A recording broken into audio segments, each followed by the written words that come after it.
My name is Carrie, 60, female, and let me tell you, I love hearing these crazy stories. I need to watch how much time I'm spending on this channel because if I'm not careful, I could watch these all day. I've been on this earth for 60 years and I've worked in both the restaurant and spa industry. So believe me when I say I know a story or two to share. But I've got one of my own that's juicier than a ripe watermelon. So here's the deal. I moved from Thailand to the States when my daughter Alyssa was just 6 years old. I wanted a better life for us and things weren't looking too good in my home country, so we packed up everything and off we went. I started off working in a nail salon and pulling double shifts in this local cafe that wasn't too far from where we lived. It wasn't much at first, but it was better than what we were surviving off back in Thailand. Slowly but surely, we were making a stable home. Well, more so, banged up apartment, but hey, it was all we had and I was grateful for it. I hustled for it all and I was proud of it. But Alyssa, well, she wasn't exactly thrilled. No matter what I did, it seemed like it was never enough for her. She'd throw fits as she was getting older and older, saying I wasn't cool or that we needed more money because all her friends had the latest gadgets and fanciest clothes. Mind you, by the time she was complaining, she was 9, we were living pretty decently, if I do say so myself. We had managed to move out of the old apartment into a slightly better one. I was even saving up so that I could get her an iPad, and when I gave it to her, she yelled at me and told me that it was the old model, when she wanted the very latest one. I was working my tail off for her, but she couldn't see that. I climbed the ranks in the nail shop and became the manager, and our living situation improved. I got us a house and upgraded her phone and wardrobe, but still it wasn't enough. She kept moving the goalposts, and it felt like she never understood how hard it all was for me. I never burdened her with the details of my struggles, of course. She was my kid. She shouldn't have to worry about that stuff. But looking back, I wish I'd smacked some sense into her when she was 13 and being a brat. Maybe then she wouldn't have gone down that self-destructive path. You see, from 13 onwards, it was like a hurricane hit my sweet Alyssa. Teenage angst, puberty, you name it, everything went downhill. Sneaking out to rowdy parties, having boyfriends left and right. Even now, I look back and ask myself what went wrong and why she hated me so much. I kept telling her that what she was doing wasn't okay and tried to get her more involved in the church and after-school activities. I took her to therapy when that wasn't working, and I always made it clear I was there for her and that I loved her and wanted to be let in so that I could help her. But she kept shutting me out. The harder I tried, the further she pushed me away. I was getting fed up with her antics. But the final straw came when she turned 18. For years it was the same crap. She wouldn't respect me. I ended up being bullied by my own daughter. Our arguments reached a new level, with her sneaking off for days without a word. She'd hit me with the "I'm 18, I'm an adult, I can do whatever I want" line. I told her that her being 18 didn't mean anything to me because she needed to show some responsibility for that claim to actually stick. I would get her gigs at the nail shop, telling her to come and earn her own money so that she could show me that she could be responsible and independent, but she never showed up. We were honestly on the verge of biting each other's heads off. The tension was thick, and it seemed like we were heading for a mother-daughter showdown. One day we were having our usual arguments. She had been out for 2 days and didn't bother to tell me where she was going and what she would be doing. She was honestly out of control. "You're always on my case. Leave me alone." "Alyssa, please, I'm trying to talk to you as my daughter and as an adult." "If you think I'm an adult, why don't you treat me like one?" "I do. Well, I try to.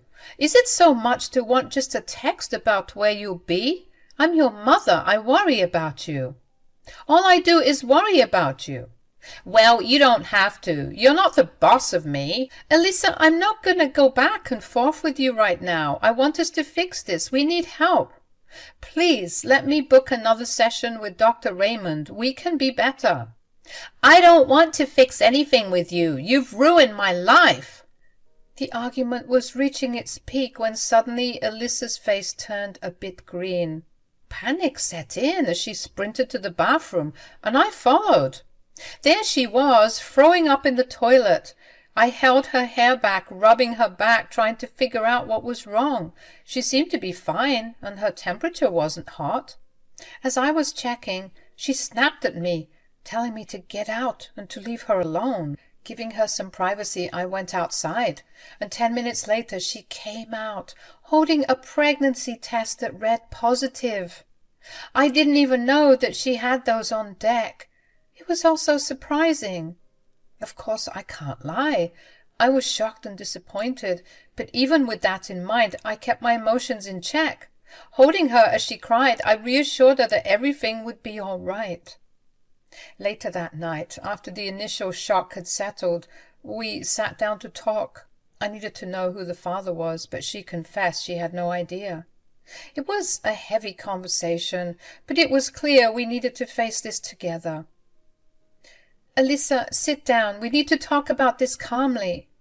I don't need your lectures, Mom. This is my life, my mistake to fix. I know, sweetheart, and I want to support you no matter what decision you make. I'm here for you. Support? Like how you've supported me my whole life? Look around, Mom. We're barely scraping by. My life is miserable. Alyssa, I've worked hard to give you a better life. I don't know what else you want me to do. There's nothing you can do. My life is already ruined. Alyssa, I know this must be really hard, especially since you don't know the dad. You don't get it. This is all your fault. If my life weren't so miserable, maybe I wouldn't have ended up here. I never wanted you to feel this way. We can figure this out together. I'm not judging you, I promise. You always judge me. Everything I do is never good enough for you. That's not true, and you know it. I've always been proud of you. Ha! Well, are you proud of me now, Mom, huh? Are you proud of your pregnant daughter? Alyssa, please, calm down. Yelling won't solve anything. I don't want your help. I don't need it. I never wanted you in the first place. Alyssa, that's not fair. I love you, and I want to be here for you and the baby. I don't need your love or your help. I'm done with you. I never want to see you again. Where are you going? I'm going to stay with my friends. I'm done with this dump. Alyssa, please. You know you don't have to do that. I want you to stay. I'll help you. We can raise the baby together. I want you to stay. No, Mom. I'll take care of this on my own. I don't need you. Thanks for nothing. That night, as I begged Alyssa not to go, my mind replayed our entire journey. I felt an overwhelming sense of guilt, questioning if I had failed her in some way.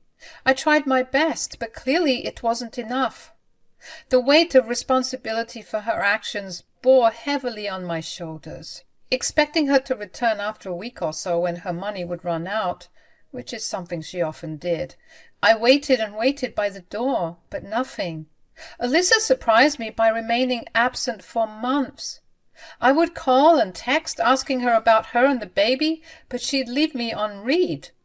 Each passing day fueled my worry, and reaching out to her friend was my only lifeline to information. Her friend told me that Alyssa was still couch surfing, struggling to get a job and prep for her baby. I was glad that she was at least with her friend, but obviously I was still worried about her. Persuading her to allow me at the birth was a challenge, but thank God she gave me the time and date and location when she was ready to give birth. When I finally saw her in the hospital holding sweet baby Tori in her arms, a mix of relief and concern washed over me. She welcomed me back into her life, showing me that she was going to be a great mother. Those initial months with Tori seemed to soften Alyssa's demeanor. Our relationship showed signs of improvement, with her occasionally allowing me to babysit and even spending nights at our place. However, just as the fragile bonds of connection were strengthening, Alyssa abruptly iced me out again when Tori was about 4 months old. A text cancelling our planned day together in the park left me shocked. and questioning the future of our strained relationship. I tried calling her, but she wouldn't pick up. The worry crept back in, and I feared that our progress was slipping away. I decided to give her space, hoping she would come around. Days turned into weeks, and I barely heard from Alyssa.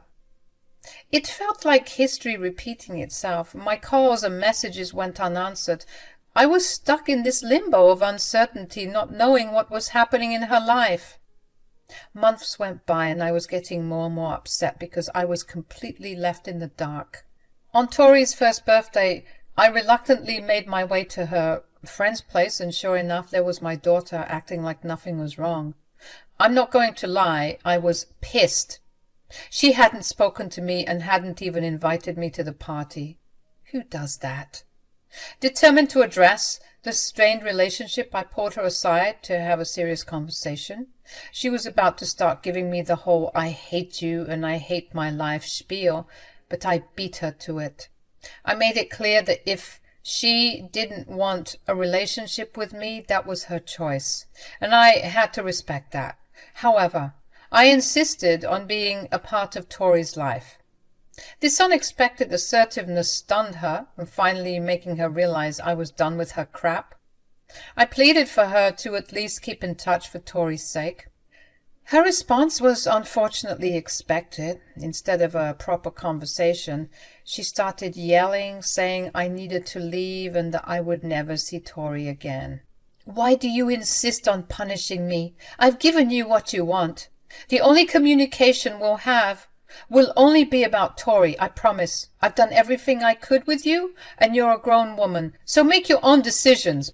But I want Tori to be a part of my life, please. Just get out. Go away. You think I'm going to let you anywhere near my son? You've got another thing coming. For the first 8 years of Tori's life, I could count the times I saw him on my fingers. It tore at my heart, and every time I met him, he wasn't as fond of me. I felt so hopeless. I mean, what could I have done? But then something happened that shocked all of us, and it left us heartbroken. When Tori turned 8, he was involved in a horrible accident. Alyssa, borrowing her friend's unreliable and beat-up car to take her son to the hospital, got into a collision with some guy. Alyssa maintains to this day that it was the other guy's fault, but everyone who had witnessed the accident take place said that they saw Alyssa on her phone. Tori wasn't wearing his seatbelt, so the damage was intense. He had severe injuries to his eyes from the shattered glass, and that led to a complete loss of sight. It was a dark and scary time for all of us. Of course, I had to step up and take care of both Alyssa and Tori during their recovery. While Alyssa suffered some minor injuries to her arms and legs, she wasn't nearly as bad off as her son, Tori. During this time, I found that Alyssa's so-called friends she was living with had abandoned her, leaving her at the hands of her abusive boyfriend. Despite the challenges, she had landed a teaching job at an elementary school, and I couldn't help but feel proud of her for that accomplishment. Taking care of them was no walk in the park, especially with Alyssa being bitter about needing my help, but I had to swallow my pride and help her and her son out. After about a month, when Alyssa was feeling much better and returned to her boyfriend's place, she showed up at my door with Tori. Tori, go inside and watch some TV or something. Your grandma and I need to talk. I can't, remember? You know what I mean. God, you can be such a brat. Just get inside and put something on. When Tori went inside, Alyssa dropped a bombshell on me. She wanted to leave Tori in my care. She said she was done with him, saying that she was tired of him dragging her down. Anger surged through me, and I couldn't hold back as I shouted at her, questioning why she could be so heartless. What the hell is wrong with you, Alyssa? How could you do something so cruel? Hey, don't you dare judge me. You don't know what I've been through. I would if you just talked to me, but you don't never want to. And now you're just giving up on your son? He's a deadweight. I never signed up for having a blind kid. I have a life to live. I reminded her of her responsibilities as a parent, insisting that she couldn't just dump him on me because she was tired. Then came the accusations. Alyssa called me a hypocrite, saying I hadn't done my best with her. I denied it, of course, telling her how I had worked tirelessly every single day for us. Despite my efforts, she couldn't bring herself to believe me. In the end, she left without even saying goodbye to Tori. I had to break the news to him, and what shattered my heart was that he didn't seem hurt or angry. It was as if he had gotten used to his mother abandoning him. My relationship with Tori started off slow and rocky, understandably so. To him, I was the grandma who hadn't been there for most of his life. I had to break it to him and tell him that wasn't true, and it was Alyssa who kept us apart. As the years rolled by, Tori grew into a smart, strong, independent young man. Despite his disability, he thrived. His passion for music led him to start a business, creating headphones that soon gained a lot of popularity. His inspiring story fueled the success of his business. When he turned 18, a full 10 years after everything went down, he was ready to move out, but not before telling me about his opportunity. I was used to it at this point. This boy was all over the country doing tours and being a motivational speaker. I was so proud of my grandson, and I was so grateful because he was always helping me. Well, it's been fun while it lasted. Promise me you'll visit. Of course, Yai. You've made me who I am today. Oh, please, that was all you. No, I mean it. You've been more of a mom to me than Alyssa ever was, which is why I'm gifting you a house. What? And a car. Tori, please, don't make this old lady pass out. I'd give you the world if you asked me to. You've helped me so much. Please accept these gifts, and also I would love for you to come see me at Brixton Elementary. You have a seminar there? You know it. Apparently there are a bunch of blind kids who are excited to hear me speak. That's amazing! Oh, you make me so proud. But wait, isn't that the same school your mother works at? Yeah, it is. I guess the perks of being blind is that I won't have to see her. I know how hard this must be for you, but think about it. This is your chance to shine. What do you mean? Think about it. She tossed you aside when you needed her the most. You've been to hell and back, and you're still thriving. Not many people can do that, my love. You should shove it in her face. I'm sure when she sees you, her jaw will be on the floor. You know what, Yai? You're right. Lord knows, I would want to see her jaw on the ground after all these years. The day of Tori's seminar finally arrived, and he insisted that I drive us to the school in the brand new car he got me. As we got out, I spotted Alyssa, looking much older than her age and shouting at some kids to get ready for the special guest speaker. When she saw us, she almost couldn't recognize us. I told Tori that his mother was here, and he tensed up. Mom? Tori? What the hell are you two doing here? Hello, Alyssa. I'd say you look well, but I can't see. Don't worry, you're not missing much. What are you two talking about, and whose Benz is that? It's mine. What? How could you afford a car like that? I couldn't. It was a gift. From who? From me. What? Would love to stay and chit-chat, but I have to set up for the talk, so I'll talk to you later, Yai. Okay, see you soon. With the help of his manager and his security, who had also come to the event, Tori was led inside to start setting up for the talk. Alyssa just stood there with her jaw on the floor trying to find the words. But the person who's coming in today, he's a millionaire. That's when I dropped a bomb. I told her to look up her son on Google and see his net worth. She was left speechless, struggling to find words. I was trying so hard not to be smug about it, but I couldn't help it. She looked like she had been through the ringer a couple of times, and she was started to get a hunchback from all the slouching she was undoubtedly doing. She started asking me how this happened, and I told her she was about to find out from his speech. As we went inside, everyone got settled down and Tori prepared to speak to the kids. I decided that I was going to sit next to my dear daughter, eager to see her reaction to her son's success. Tori, as charming as ever, shared his background story, discussing his journey from losing his sight to discovering his passion for music and selling headphones. Even though I was abandoned by my mom and forced to live with my grandma, who's here in the crowd, everybody, please say hi. Hello, everyone. Hi. That woman right there, she's the reason I'm still here today. She's the reason for all of this. So, Carrie, my sweet grandmother, thank you so much for everything. As I was saying, I felt really hopeful for a while, but I managed to get back up on my feet. Why didn't he acknowledge me as his mother? Maybe because he doesn't view you as his mother. Now shut up, I'm trying to listen to my grandson. You did this, didn't you? You poisoned his mind. You painted me out to be the bad guy, huh? That's why he hates me. Alyssa, as with most of the decisions you've made, you've done this to yourself. Don't be mad at me because you don't know how to take accountability. He never made it a point to point out that his mother who abandoned him was sitting right there in the audience. He always said he'd never reveal who his mother was because he didn't want to give her any more attention than she deserved.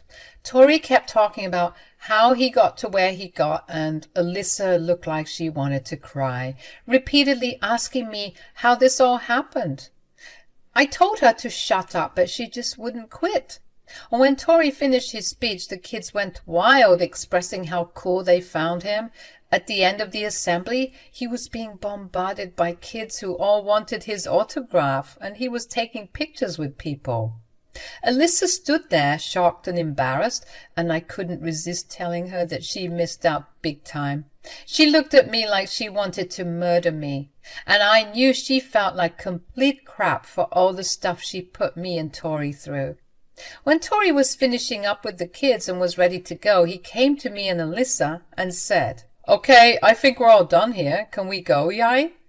I have a flight to catch, and you need to see your new house." House? Yeah, they weren't done renovating it, but I just got word that everything is finished now. Oh, goody, I'm so excited. We need to throw a party when you get back. Break the house in, you know. Tori, I've been thinking. Whatever it is, I don't want it. What? Why are you tearing me this way? I'm your mother, damn it. Alyssa, you are not my mother.